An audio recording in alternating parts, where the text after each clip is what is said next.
Yan po, touch lang na po tayo sa hotdog. Kung napapansin niyo po, maulan. Malakas ang 30 minutes. Nalan po sa labas. Dito sa plano. At sa palagay ko yung sa ganitong mga weather, minsan talaga nagbabago-bago kahit po summer, bilang ulan. Actually, hindi naman po nangyayari yan po, pero madalas na po pababa-bago yung weather po. Samahan po ako ng intro. Hindi muna. Pumasok tayo sa airport ng intro para biyahin natin pauwi ng South.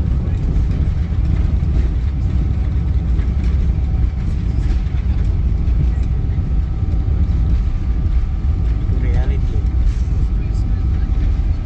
Mag-tour po tayo, guys.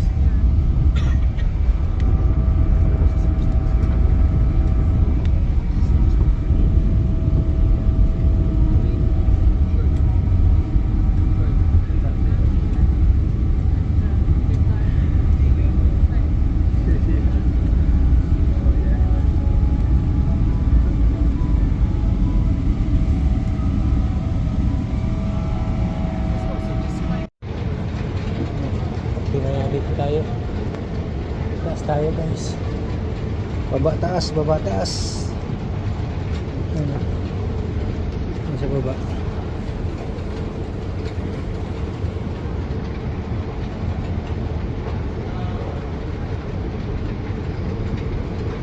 Kabila pa baba ito.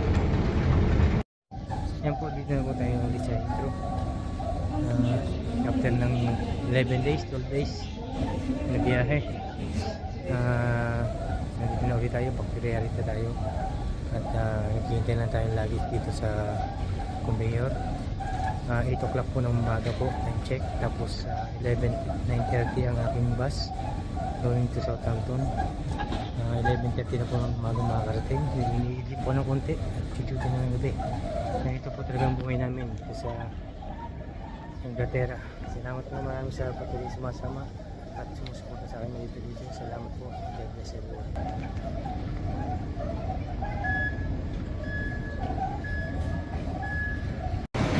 Waiting tayo sa bus. Nandito tayo sa bus station. Kaya hintay natin yung ating bus para salamat po muli sa mga sumasama sa aking mga video. Patuloy nyo kung sinusuporta na aking maliit na video nito sa aking traveling bag. Back to reality na naman si Kundi. Ayan po pagkawak natin. Salamat po at maraming po tayo i-upload. 2 weeks wala po. Kaya salamat po maraming. Kaya patuloy niyo po supportahan natin mga video na to. At least nakaisip naman ako sa aeroplano. Solo ko yung buwan. Salamat po. Bye. Waiting po. Waiting tayo ng bus. Southampton, wala pa. May 40 minutes pa ako rito maghihintay, guys. Biyaheng Bournemouth to Plymouth. Maya pa ako hanapin ko pa yung Southampton. So bagong kakanan po tayo, papasok tayo sa north end ng Portsmouth. Pupunta tayo ng Clacton Station sa train.